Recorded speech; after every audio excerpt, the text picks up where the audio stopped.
Thank you. Good afternoon and welcome to the fourth quarter and full year earnings call of Coromandel International Limited, hosted by Batlivala and Karani Securities.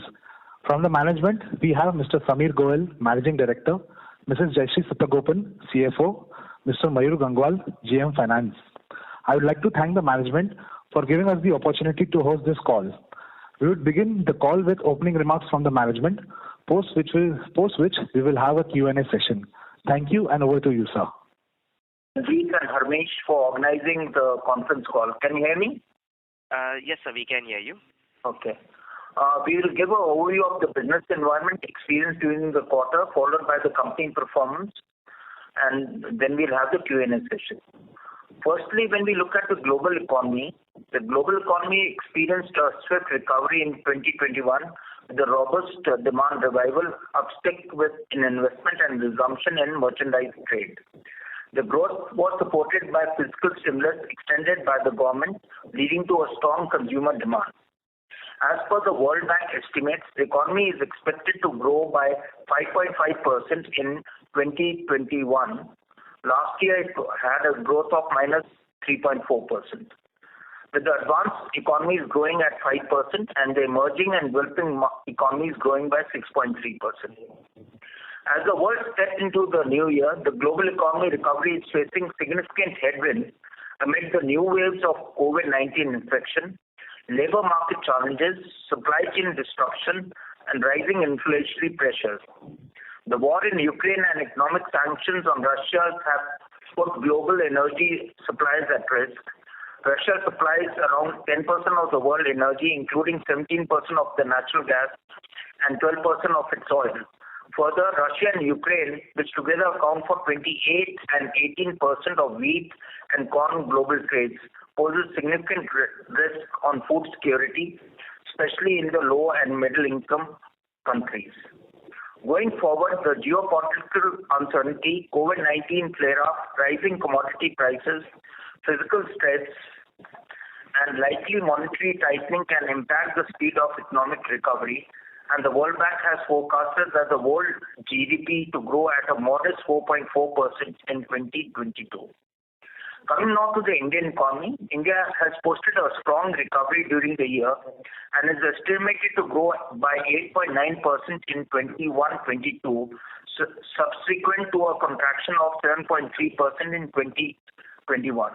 The recovery has been broad-based at all levels, including aggregated demand, which includes private consumption, having recuperated and surpassed their respective pre-pandemic level, and real GDP is expected to surpass the pre-pandemic level of 2019-20 by 1.8%.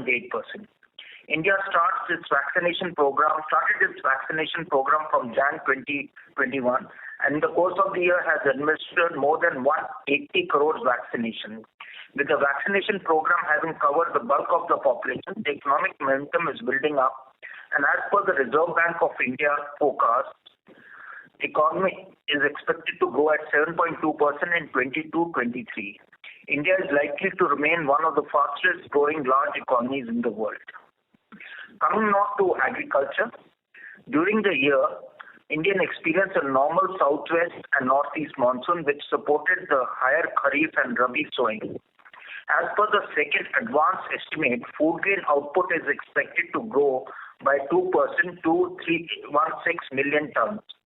Horticulture sector is also picking up in the last few years, and during the year, the production is estimated at 333 million tons, similar to the level of last year.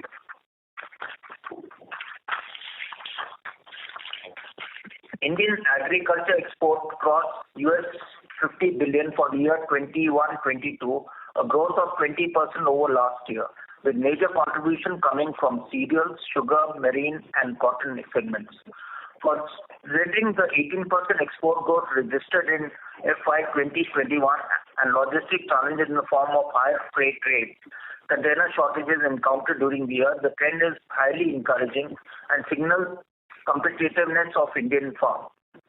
With changing agri landscape, evolving consumer preference, digital accessibility, the Indian agriculture is swiftly getting transformed. The farm input segment can contribute significantly towards promoting integrated crop management, improve soil health through balanced nutrition, developing technology superior products, improving water efficiencies through micro irrigation, offering farm mechanization, and promoting sustainable farming practices. Agri GVA expected to grow at 3.9% in FY21-22 versus 3.6% last year. The reservoir levels in the country remains at 128% of long period average. With third consecutive year of good monsoon, agriculture continues to be the sweet spot in the Indian economy. Coming now to the fertilizer industry performance, I hope I am still audible. Yes, sir, you are audible. Okay. Global supply shortage of key commodities continues in Q4 and resulted in higher prices and delay in receiving shipments. The industry has witnessed skyrocketing prices of key raw materials with the Russia-Ukraine war and emergence of COVID wave in China apart from the protectionist policies. Shortage of containers continues through the quarter with rising prices and uncertainty in container availability. On the agriculture input side, there has been an increase in demand with record production and high price realization. For the quarter, DAP and complex industry primary sales volume were down by 26%. Last year it was 28 lakh metric tons vis-a-vis 38 lakh metric tons last year. Major raw material prices continue to remain high. Government has announced a special package for DAP and 3 generic grades for Rabi season and has supported the industry by ensuring timely disbursement of subsidies. NBS rates for year 22-23 are announced on 27 April 2022. Subsidy approved by the Cabinet for the NBS Kharif 2022 from 1st April 22 to 30th 9 2022 will be rupees 60,938.923 crores, including support to indigenous fertilizer SSP through freight subsidy and additional support for indigenous manufacturing and imports of DAP. For the year, DAP and complex fertilizer industry primary sales volume were down by 15%. It was 186 lakh metric tons versus 2.9 lakh metric tons last year. I'll now hand over to Jayashree to talk about Coromandel performance. Thank you, Samir, and good afternoon, everyone. I will now provide the update on the company financials. Coromandel recorded a consolidated total income of rupees 4,304 crores during the quarter and rupees 19,255 crores during the full year, vis-a-vis the same quarter. Just 1 minute, please.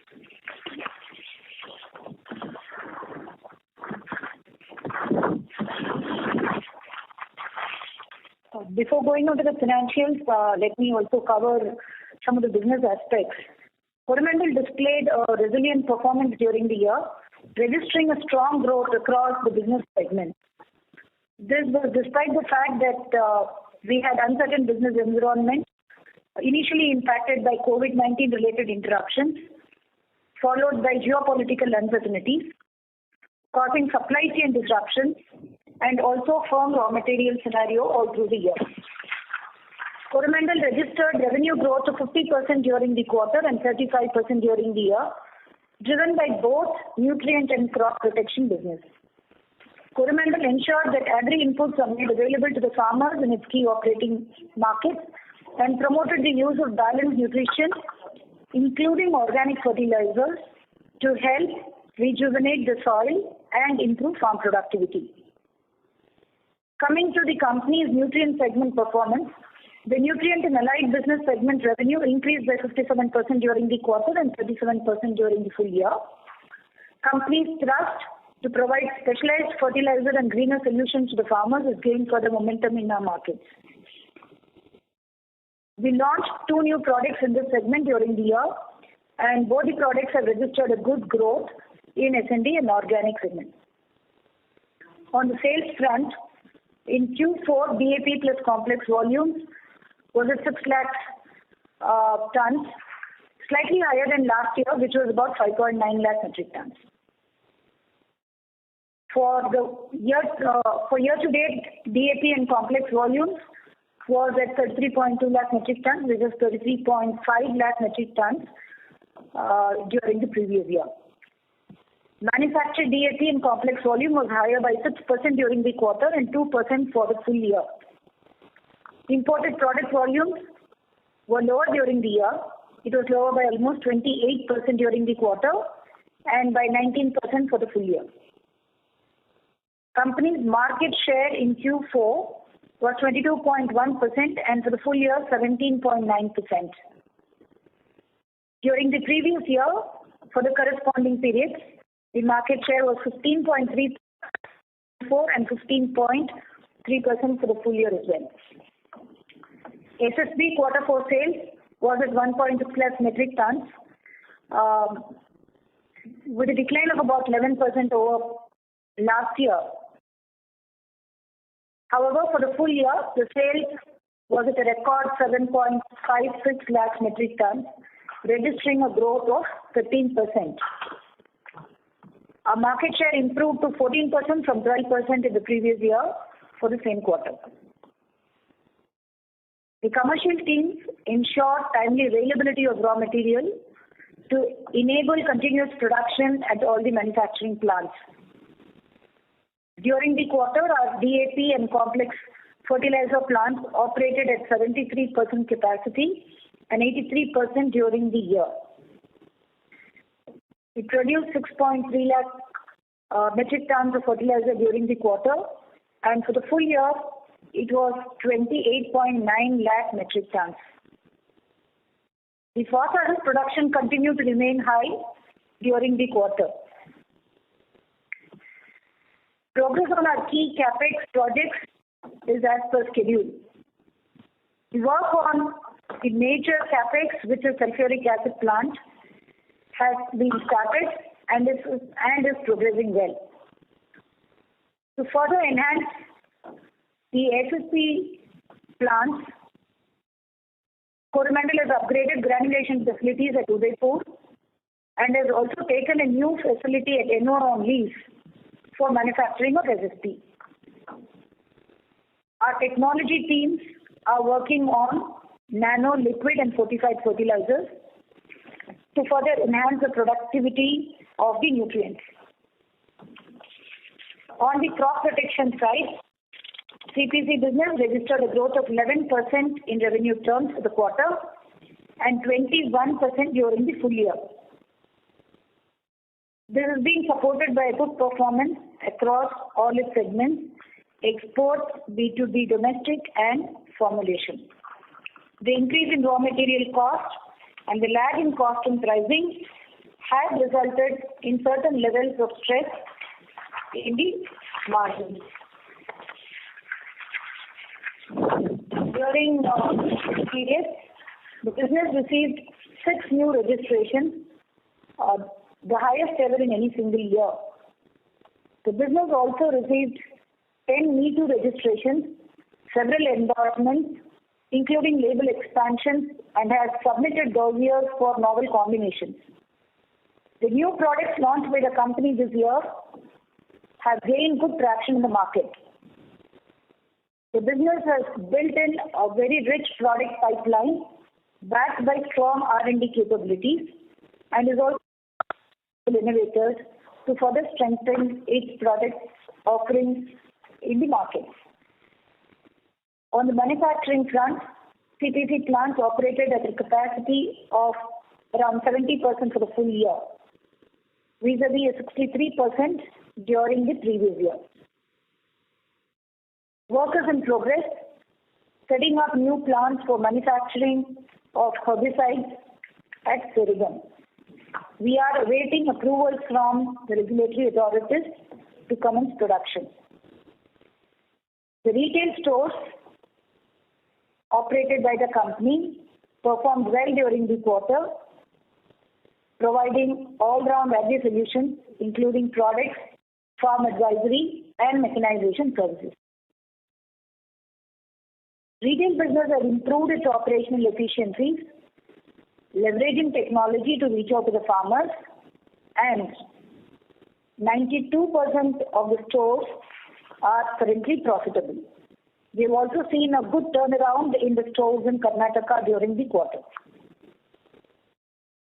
In its digital transformation journey, Coromandel has taken significant steps in the last 1 year with the adoption of business intelligence dashboards, Salesforce productivity tools, and robotic process automation. This has improved the process efficiency and forecasting capabilities of the organization.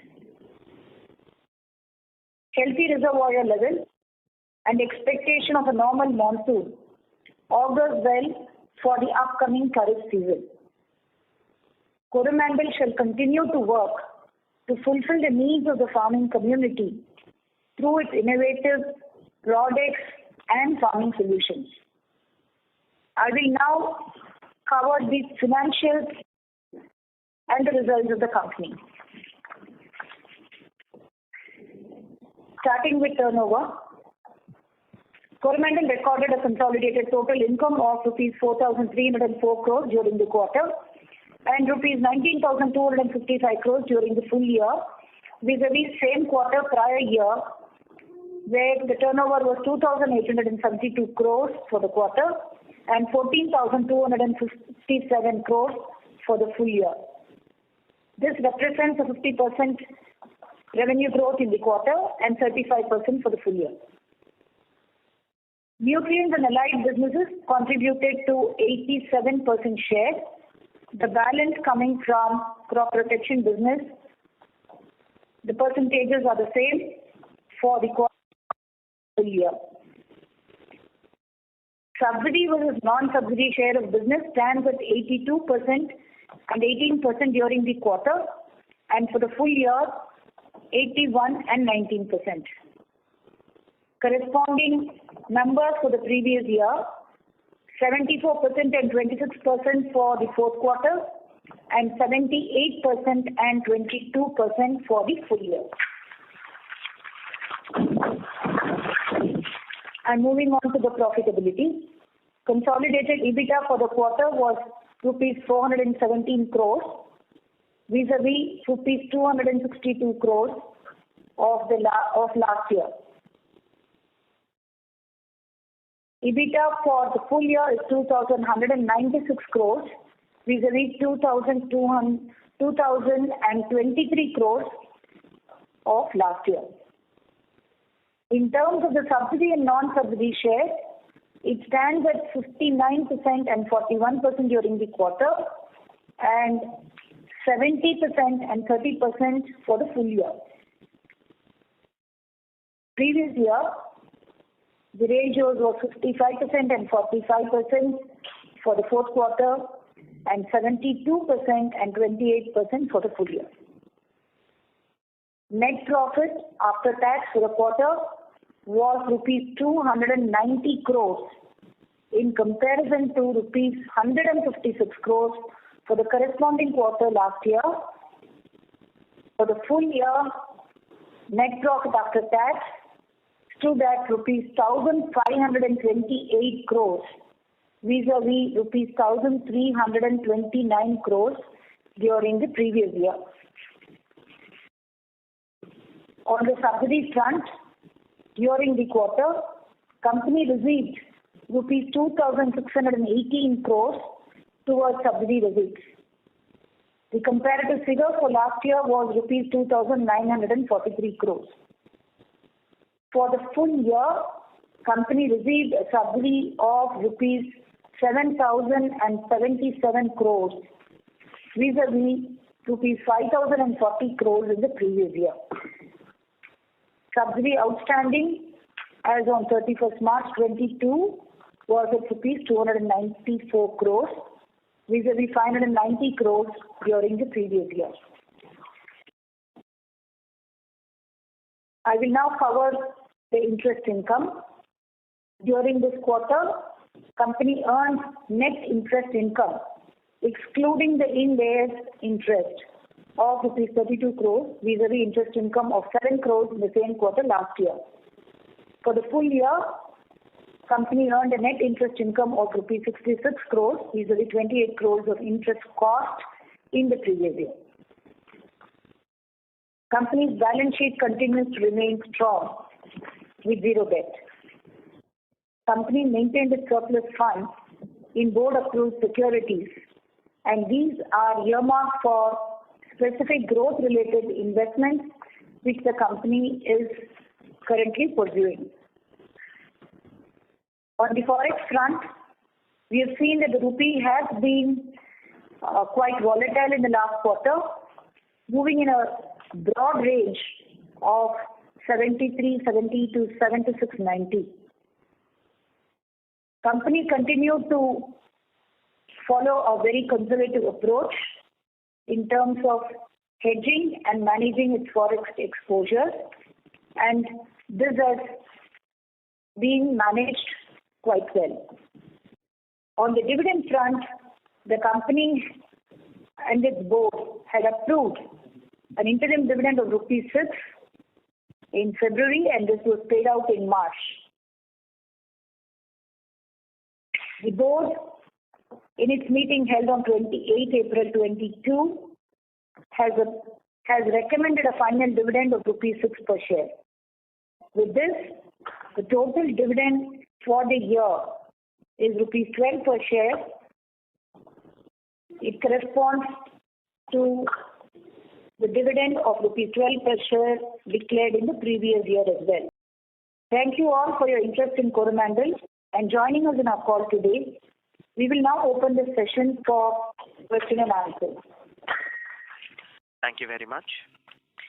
We will now begin the question and answer session. Anyone who wishes to ask a question may press star and 1 on their touchtone telephone.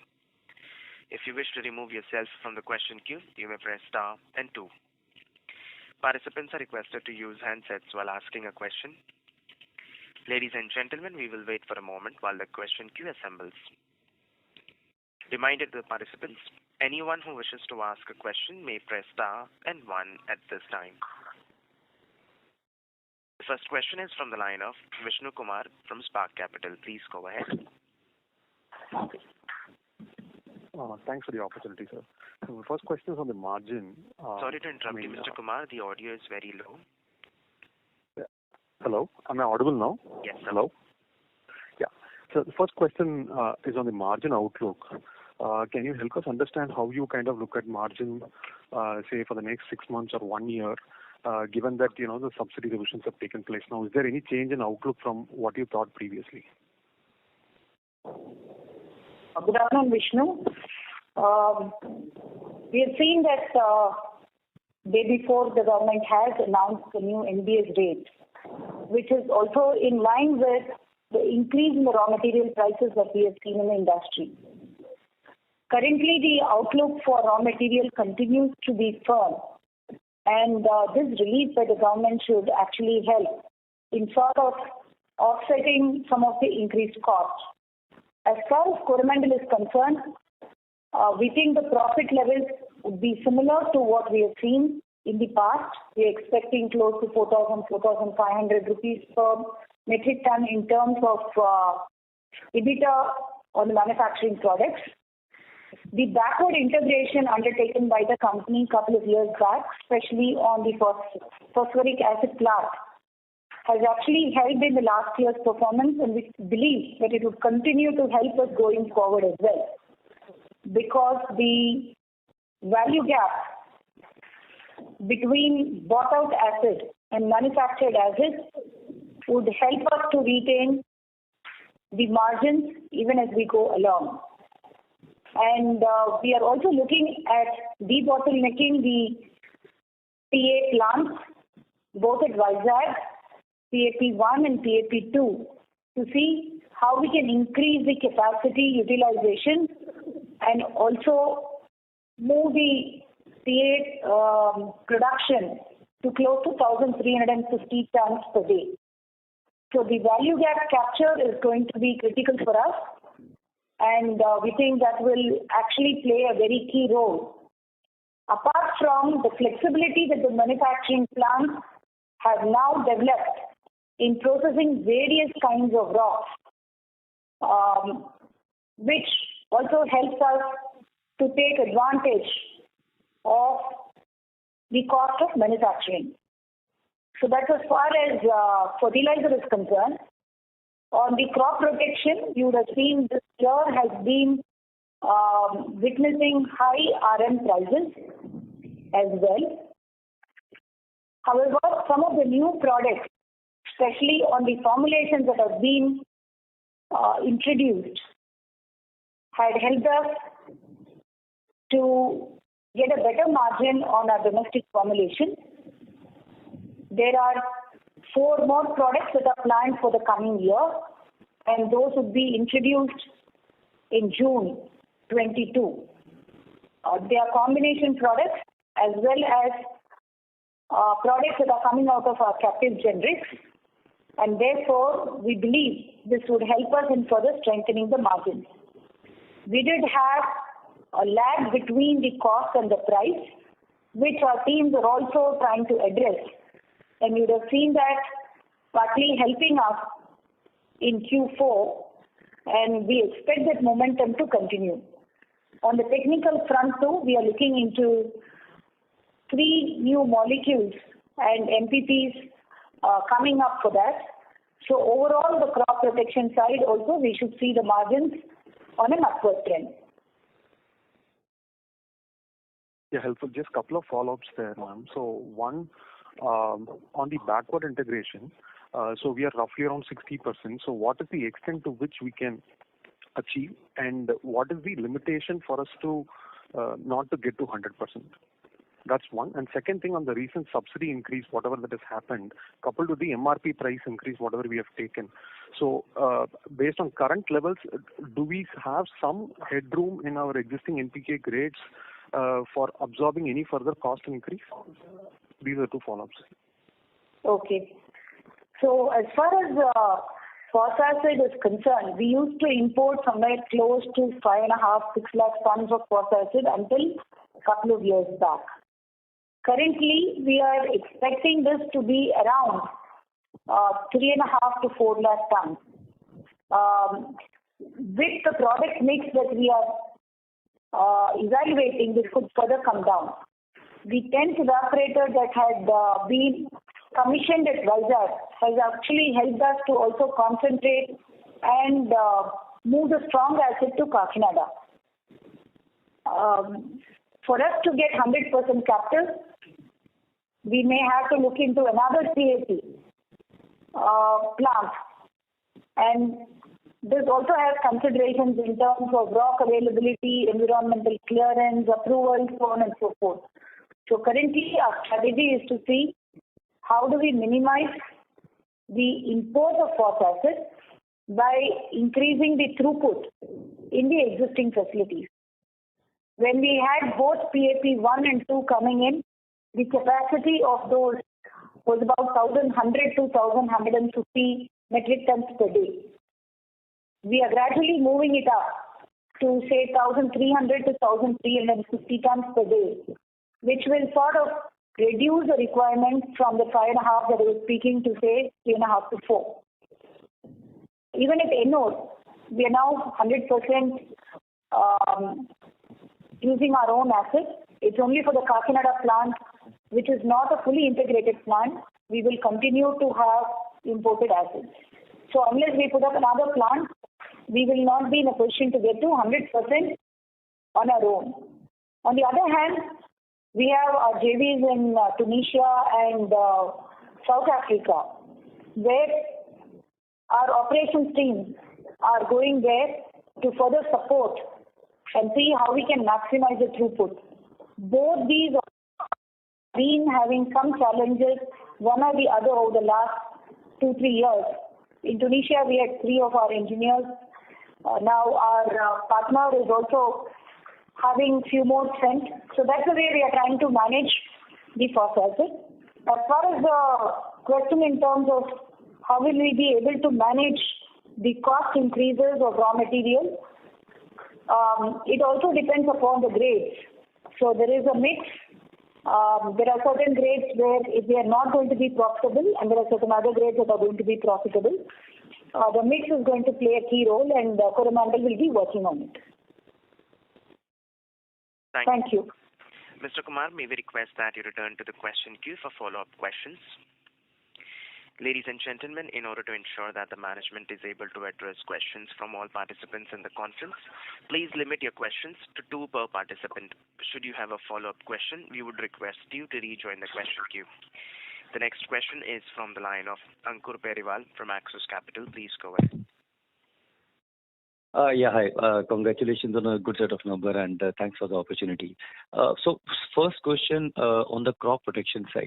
While for the full year we have shown 20% plus revenue growth there. And there is, you mentioned in the opening remarks there are new products launched there, both on the formulation as well as the combination side. So just wanted your thoughts in terms of, how should we look at this business from a 2 to 3 year perspective in terms of growth? So I think, firstly, there's ample scope for crop protection to grow. Even while we had a strong double-digit growth, there's opportunity to grow further because the base still has to increase, and we are doing several things on that.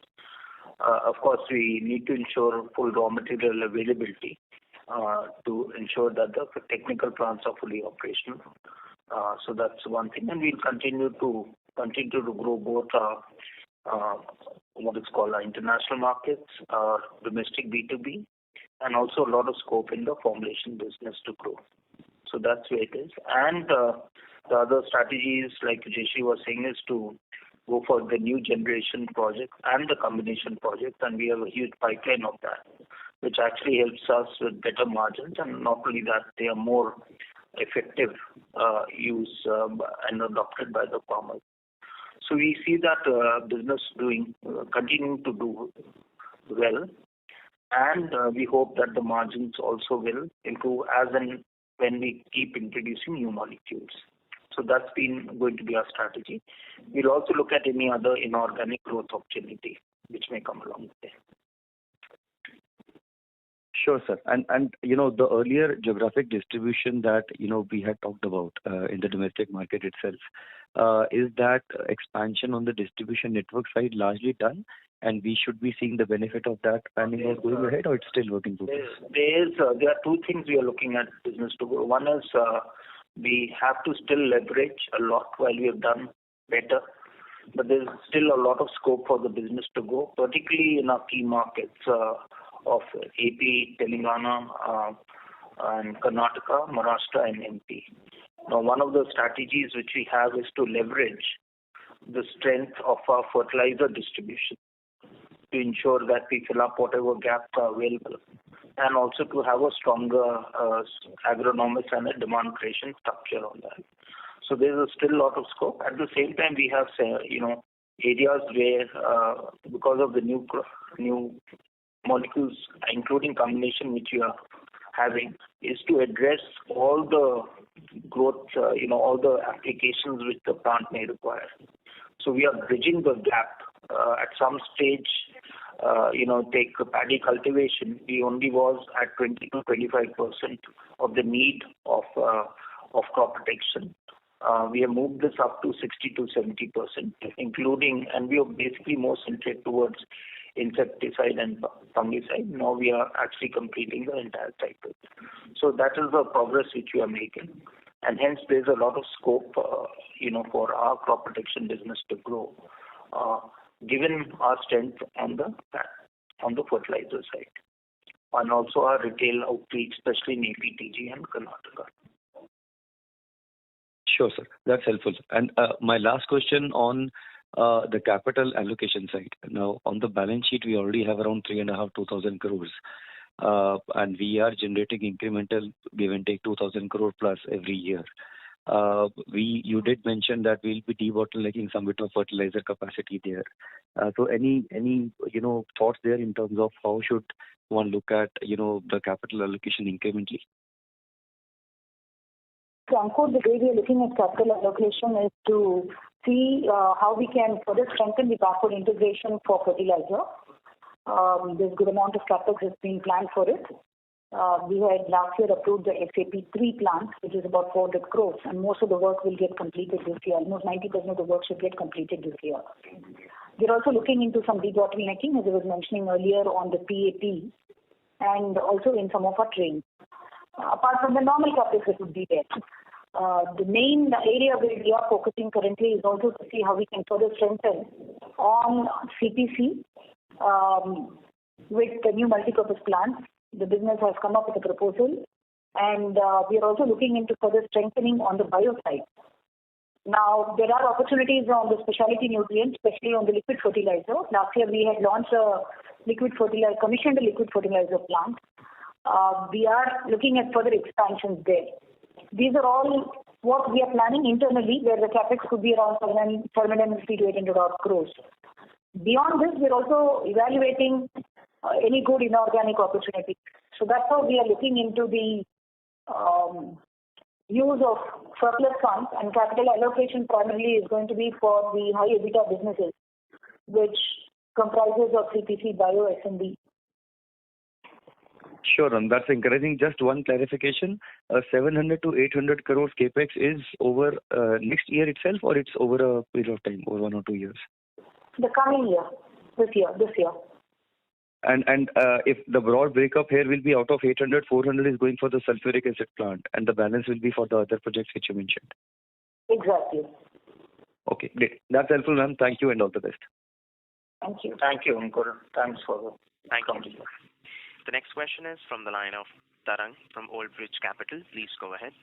Hello, ma'am. Hello, sir. Good afternoon, and congratulations for the transformation that the balance sheet's seen from about $200 million in March 20 to now with $500 million of cash. Two questions from my side, actually three. Incrementally, however one slices and dices, the conclusion that I get to is that the profitability on a per ton basis for the manufactured business has increased, contribution per ton, successively, FY21 over 20 and now 22 over 21. Without getting into specific numbers, just wanted to, if you could probably, give us a sense in terms of what has really driven this contribution in this year. If on a descending order, there is obviously the spread between rock and acid. There are rock procurement efficiencies and maybe perhaps better pricing or some other reason that I may not be aware of. So if you could just give us some sense on what has driven this. That's number one. Number two, if I look at your crop protection business, the business, while on the top line is grown at about 20%, profitability for obvious reasons has not moved up, about 6-7%. Now, I understand this business has three parts to it. There's the domestic formulations piece, the domestic technicals piece, and then there's the export piece. So if you could give us a sense on what went right and where were their margin pressures in this financial year. And last, in the phosphatics manufacturing piece, what proportion of your manufactured phosphatics volumes would be DAP? That's it for me. Thank you. So thank you. Let me take your first question in terms of what's driving the profitability. Obviously, as you said, backward integration is key. Our PAPs have been very helpful. We are also looking into SAP as we go along. Rock mix, the flexibility of the plants to process various types of rocks. Smart sourcing, getting the raw materials at the right time at the right price, ensuring the plants are not going through any shutdown. Capacity utilization of the plants has been very good. Control on fixed costs has also been extremely good. We have been taking selective pricing. The pull of the brand has been phenomenal. For instance, the Grow Plus, the Grow Smart, Grow Shakti. I think it's not just the grades. The agronomic structure has actually helped in terms of creating the awareness and the pull for products. Finally, it's also about the mix management. Given the dynamic movement of raw material prices, how do we optimize through the right mix so that we maintain our profitability and enhance it over a period in time. I think these are broadly the 6-7 items one can look at in terms of how we've been managing and trying to improve our margins.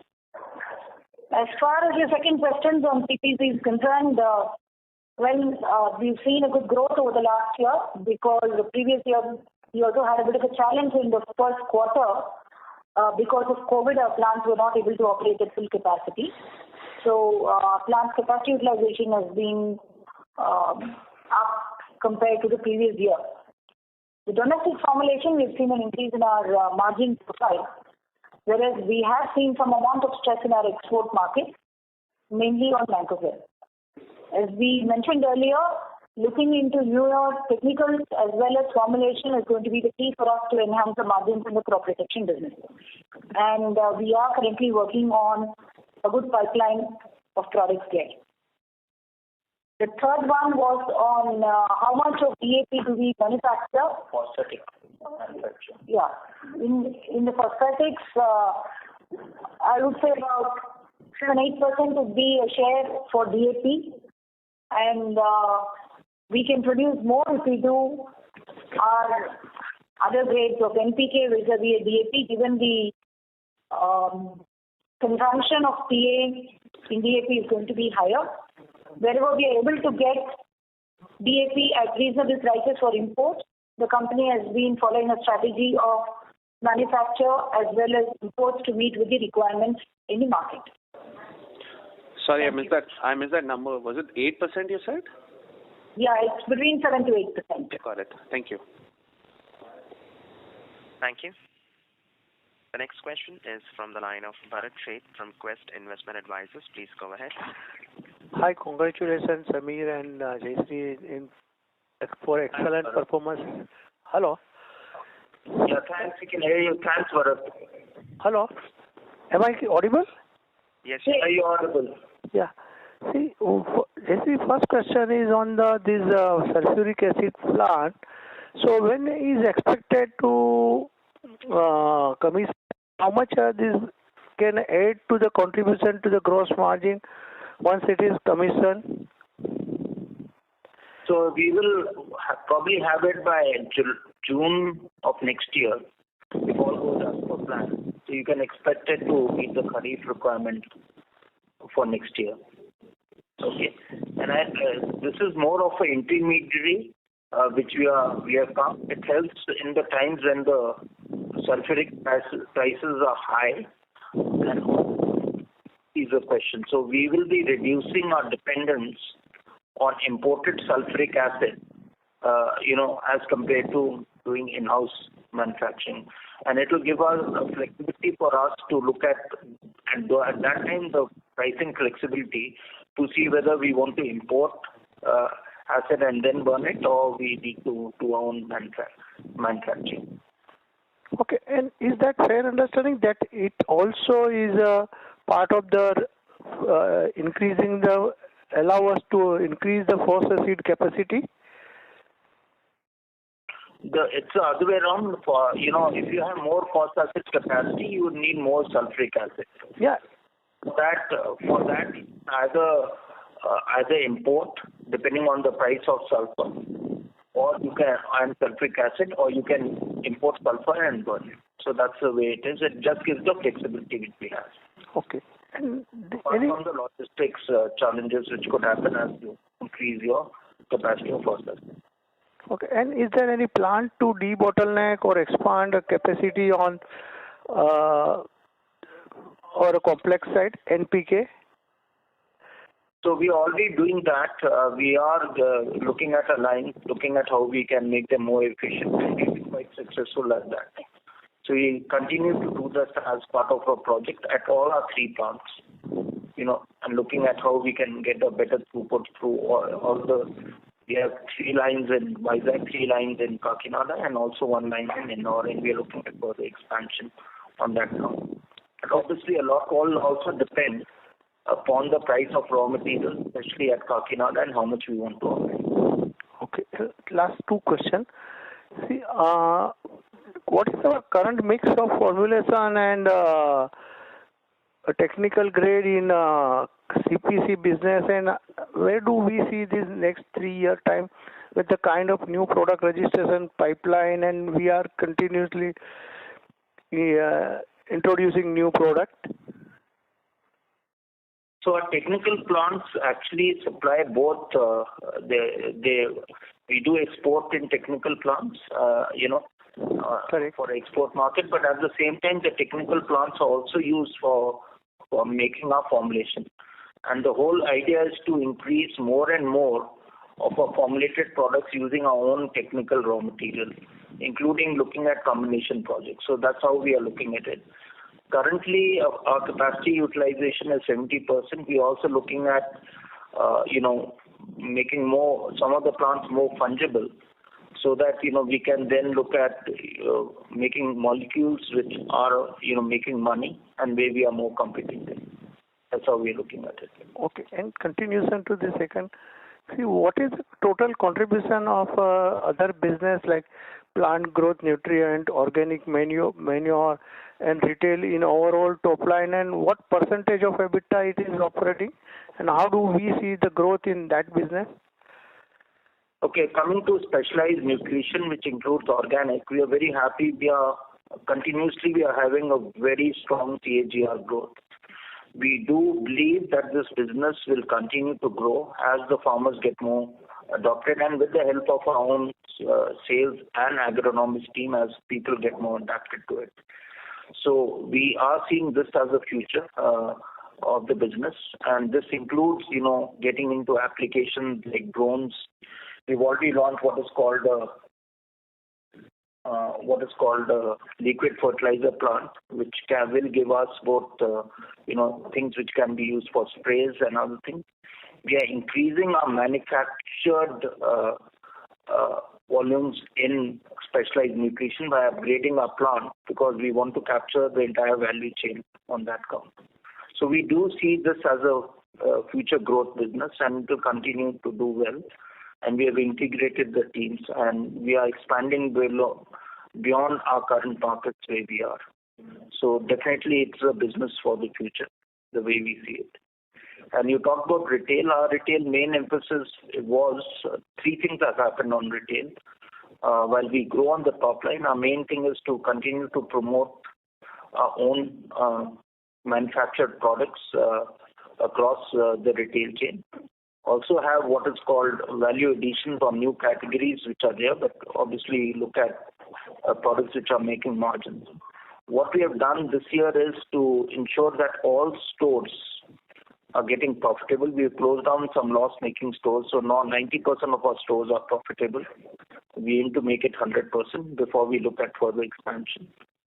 And last would be the good news in retail is we are with the inventory management and credit from our suppliers. We are actually working on what is called a negative working capital. So that's going to be our story of retail. Thank you, Mr. Sheth. One thing which we are doing in retail is to see how we can get more into services and charge value for that. So not make it just product oriented and advisory oriented, but also look at the service model in retail. Thank you. Thank you. Mr. Sheth, may we request that you return to the question queue for follow-up questions. Thank you. The next question is from the line of Tejas Sheth from Nippon India AMC. Please go ahead. Yeah, hi. Good afternoon. I have 2 questions. One on the crop protection side. What kind of acquisition are we really looking at, and are we actively looking at any of the acquisitions? And second question is on the export side, how big the crop protection opportunity can be over the next 3 to 5 years? So, on the acquisition front, we have been looking at a few opportunities. We'll have to see whether it will fructify, and it has to be complementary and synergistic to our existing business. So that effort is on, and we hope we should be able to come up with something in the coming year, provided these. On the exports front, obviously there is a very good opportunity across the market. Coromandel has a very balanced presence across the globe, whether it is South America or Africa or Asia. Currently, the primary molecule for us is Mancozeb. The crop protection team has identified few more molecules, and they are coming up with a proposal to manufacture them. Hopefully, those technicals, along with some of the combinations and global registrations that the team has come up with, should help us expand our presence in the global market. The opportunities there is quite high. Okay, here we are on the export side. Are we looking at any contract manufacturing on the technical side, or it will be purely filing our own registrations and selling it under our brand? See, currently our business model has been manufacturing technicals, holding registrations and selling. The current thought process has gone through a change, meaning that we are also open and in discussions for exploring some contract manufacturing opportunities. Having said that, it's a new line which Coromandel would be getting into, and obviously it takes a little bit of time because our current model has been purely into technicals. So this has to be a different segment within the crop protection business itself. Thank you for answering. Thank you. Thank you. The next question is from the line of Rohan Gupta from Edelweiss Securities. Please go ahead. Yeah. Hi, sir. Good afternoon, and congratulations on such a strong set of current scenarios. Sir, a couple of questions. First is on the recent government subsidy rates. So we have seen that the cost or input cost is likely to remain at the same level what it was in the previous quarter, and if you can also help us the current quarter phosphoric acid rate which you have negotiated with, and with the current subsidy rates revision which is effective from the current quarter, do you see that there is a scope for reducing the prices in the market to the farmers, or we can see on the there should be increasing margins? Yeah, hi. I think the good thing the government has done with obviously inputs from the industry, they have taken the rates, as per March, what were prevalent in the international market as per March. Now, if we have to guess how the raw material prices are going to move up, given the fact that there is a war which is going on, and the fact that, obviously global commodity prices, including agriculture, has done well, it is going to be anyone's guess. Right? So, won't like to crystal ball race here, but a couple of things can help to soften prices. One is, of course, the war in Russia and Ukraine comes to a quick settlement. Secondly, we are putting the pressure, we are telling the government to use the diplomatic channels to get Iran back into business. That will help prices of certain raw material commodities. And third, the big third is here, because China was a big supplier of raw materials, not only for fertilizer, but also for crop protection, and what sort of protectionist policies will they have after their season gets over. So that's where we are looking at, how the raw materials prices are going to go. As far as the sulfuric acid, as far as phosphate is concerned, I believe the key players are still negotiating to, come to a fix on the pricing. We, for one, we have diversified our sources, so for us it's not a problem. We are covered. So that's how we are, and we'll take it as and when it comes. Yeah. So that's where we are. So what will be effective prices of phosphate for us for the quarter? We won't know about it till the prices are firmed up, which I hope with the subsidy getting announced, it should firm up by end of this week. Yeah. So, but we don't see that with the government subsidies taking care, very well taking care all the input price increase. We have already spoke to you that obviously they want to also have a look at pricing. They have already taken inputs on pricing prevailing as of March. Obviously the whole mix can change depending on what the thing is. But the good thing news with the government is firstly they have given the subsidy till the last date, including which we have to compliment the government for it because it is a huge bill for them. And the second thing, whatever cost increases, if at all, will come, or depending on how it is, I'm sure the government will look into it. Yeah. So very early for us to comment. Okay. Sir, second question is on this crop protection. Can you give the breakup of B2B business and export and domestic formulations in terms of revenue? Yeah, I think our export is nearly 45%, and the rest is split between B2B and formulation. Sir, what would be the segment further between domestic and formulation, sir? So I've already told you, export is 45. The rest is 45. Yes, other is split between the two. Roughly. Okay. Thanks, sir. Thank you. Thank you. Thank you. The next question is from the line of Dhruv Muchal from HDFC AMC. Please go ahead. Yeah, thank you so much. Just to correct myself, you mentioned that the PAP capacity currently is about 1,000 tons per day, which is effectively about 3.35 million tons, and we are planning to increase it to 1,300 tons per day. Is that right? Yeah, the current capacity is about 1,100 tons a day, and we are looking at increasing to 1,300. All right. And any further details in terms of what would be the capex and when do you see this expansion happening?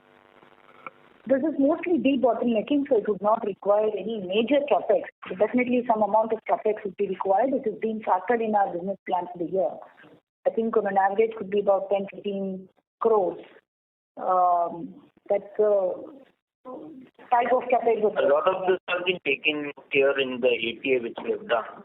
A lot also depends on the rock mix which we use. Yeah. The throughput also depends on the rock mix. Yeah. And by when does it happen? I mean, is it already largely done or? We hope to happen as soon as possible. Okay. So for this full year, largely we should be running at this 1,300 tons ton per day capacity. We hope it to happen. Yeah.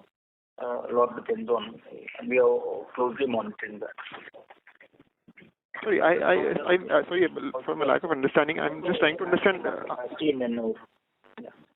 Yeah, so from a lack of understanding, but how does this operate? I mean, does this capacity depend upon the kind of rocks you take, and hence the expansion also happens, or it is? I mean, it's a fixed capacity.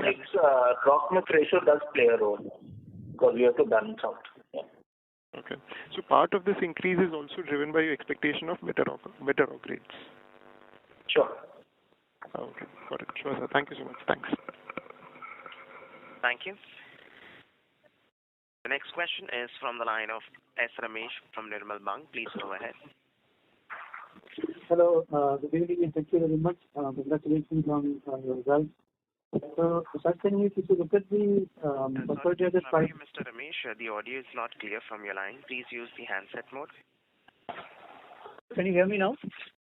Yes. Hello? Yes, better. Yeah. Thank you very much. The first thought is, if you're looking at the phosphoric acid prices in the second half, it moved between $1,330 and $1,530. And the subsidy fixed in October was perhaps building in the second quarter price plus some increase. So I would like to understand how you managed to achieve the kind of growth you have shown in the nutrient segment in the fourth quarter. To what extent is it based on the captive production of acid, and to what extent is it based on the price increase you have taken?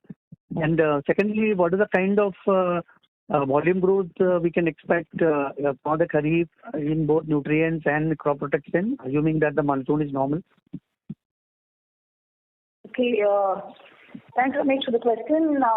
We had earlier indicated that Q4, the reason for the margin expansion is full capacity utilization of our PA plants, and we were able to capture the value gap between the imported raw material, which is imported PA versus our own manufactured PA. Along with it is the cost controls that have happened and better capacity utilization. Now coming to where we are expecting both these businesses in the current quarter, we are expecting normal season, given the fact that the predictions is for a normal monsoon. The reservoir levels are good, soil moisture conditions are good. So all of this would mean that we will continue to see good demand. And our aim is obviously to see how we can maximize our primary as well as spot sales during the peak season. That is as far as fertilizer is concerned. Given the high prices, we are going to be very selective in terms of import of finished products in fertilizer. We are also trying to maximize the SSP production, mainly because there is an increased demand from the farmers, as some of them are not able to afford fertilizer at these elevated prices, though the government has given a high level of subsidy. So we'll also see a good growth in SSP. On the crop protection front, again, we are looking at a pretty high double-digit growth in the higher teens. As we mentioned, capacity utilization of the technical plants is key, and 4 new products are getting launched in June. Last year we launched 6 products, year before another 4. So I think the new products into the portfolio has actually filled the gap, and they are also margin accretive. So it's going to be helpful in terms of not only the revenue growth but also improving the margins in the crop protection business. So as a follow-up, can you give us the volume growth in the crop protection business for the fourth quarter? So we have the top line growth. If we can get a split between volume growth and how much has come from increase in prices. I can come back to you on this. I don't have the numbers right today, but we can take it offline if you don't mind.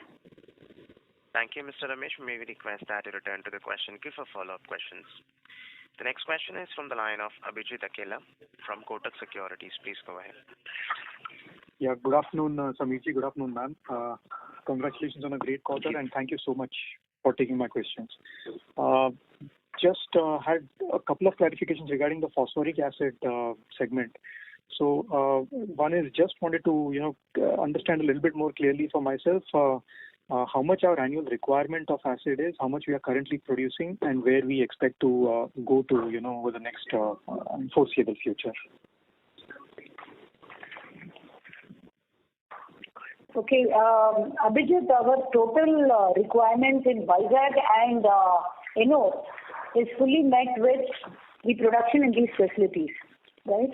The capacity in Vizag is about 410,000 tons, and this will also mean that there is some excess acid that is available for shipment to Kakinada, which we've been doing. Ennore has a capacity of about 60 to 70,000 tons of PA, which primarily is used captive India facility. With 2 plants in Vizag and then Ennore, the requirement for import this year could be anywhere between 3.5 to 4 lakh tons in terms of import. Again, the product mix will play a very important role because there are certain products which can consume a very high level of PA vis-a-vis others. So depending on that, the requirement for Kakinada could vary between 2.5 to 4 lakh tons. Okay, understood. That's very clear. Thank you so much, ma'am. And the second question I just had was on the the value gap between imported acid and own manufactured acid. So do you expect this to persist over a long period of time, or would you see this as some kind of cyclical up move which could correct at some point in the future? There will always be a value gap between manufactured and imported acid, right? but the quantum would vary depending on the prices. Currently, PA prices are at very elevated levels. And we've also seen the rock prices going up. However, when you buy the rock and then you manufacture, the value gap goes up, right? When the PA prices settle down, the raw material prices also will come down. At that time, you will see the value gap coming down. So, I think it's a function of PA as well as rock prices and also to some extent the sulfuric acid prices. Currently, the PA gap is high. In a longer period, I would expect it to normalize. Okay, but sorry, just one last clarification on this. Would we expect phosphoric acid to remain relatively tight in supply compared to phosphate rock over the medium to longer term? See, phosphoric acid, there are currently, few suppliers who are there unless new capacity comes up, which I'm sure will come up. While rock sources are a lot more diverse, so you need to then set up a phosphoric acid plant to use it. So, it's a lot more diverse. And one good thing is, thanks to our pellet plant, we have the ability to use various type of rocks and various type of acid. Got it. Very clear. Thank you so much, Samiji. Thank you, ma'am. Wish you all the best. Thank you. Thank you. The next question is from the line of Sumant Kumar from Motilal Oswal. Please go ahead. Yeah, hi, sir.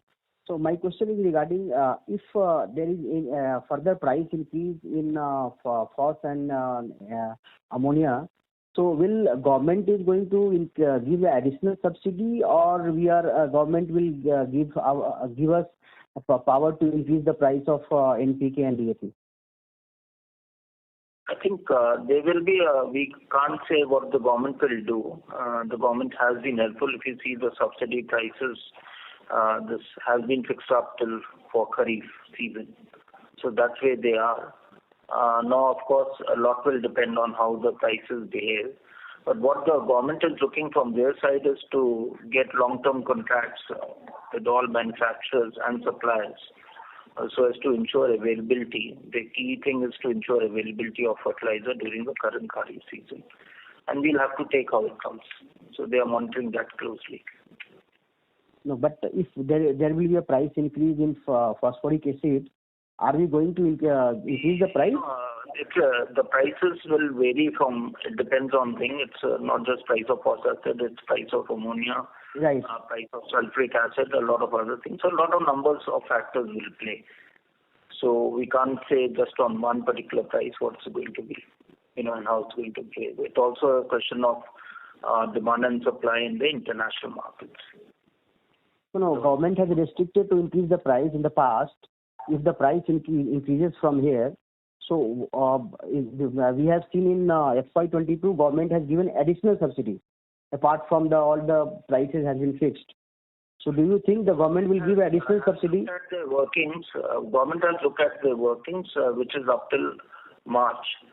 And there are other factors which will also play. How is the forex behaving? How are other things behaving? So it's not just one factor alone. Yeah. Okay.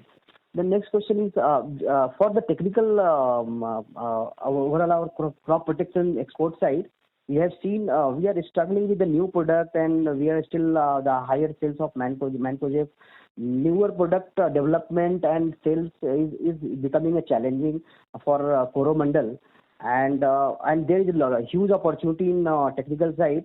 So what are the challenges we have, say, in R&D side, or we are trying to fix up, and we are going to have a more molecule available to the market? So, Sumant, as you mentioned earlier, the business has identified a long list of patented molecules. Then, based on the feasibility, technical feasibility, based on the scale of commercialization, we have shortlisted the molecules which can be taken up for technical manufacturing. So the R&D team is very well equipped to work out the processes and ensure it is piloted and scaled up. Now, key for all of this is also going to be the backward integration. So just to do the technical without having proper N-1, N-2 levels also tied up. Mostly, I would prefer it to be in our own plants rather than depending on some sources from other countries. So that process is going on. We don't see any constraint on the R&D front. We don't see a constraint on the capital allocation. We don't see a constraint in terms of the ability of the manufacturing teams to scale up. I think the business case for some of these molecules has been worked out, and as you were mentioning just in a couple of questions before, the proposal for multipurpose plant has been put up by the business for evaluation, and once it is cleared, work will start, and we'll have the new technicals also coming up in the plant. Thank you. Ladies and gentlemen, that was the last question for today. I now hand the conference over to the management for closing comments. Yeah, thanks everyone for attending. I think when we look at how the business is, firstly, as far as agriculture is concerned, the good thing is that demand continues to be good, both at the global level and also at the Indian level, and agriculture as an economy has done well. And Coromandel is well placed to take advantage of that. So that's a positive side. Obviously, like most industries are also facing, it's a issue of on the higher raw material cost is the availability, and then is the pricing. But I think number of steps which we have taken in the past, and also the steps which you are planning to do, including the current capex which is in line, is a step in this direction to ensure that firstly we make fertilizer and agri inputs available to the farmers as he wants it, and and also supporting. We are also hoping that over the years India will become like it's done for urea, at least on the NPK side. We would get some PLI scheme where investments can happen so that we are less dependent, at least, or capture the value gap while we are for manufacturing while we are here. So these are testing times, but I think Coromandel as a company, we are quite resilient. We've also started a journey of digital transformation where we hope to look at efficiencies and real-time data, both to benefit the farmers, but also look at how we can improve our efficiencies and also look at new opportunities for growth. Our balance sheets are strong enough. If there's any good opportunity which will come our way, we'll also look at inorganic growth. So thank you very much for supporting Coromandel. Thanks. Thank you all. Thank you all.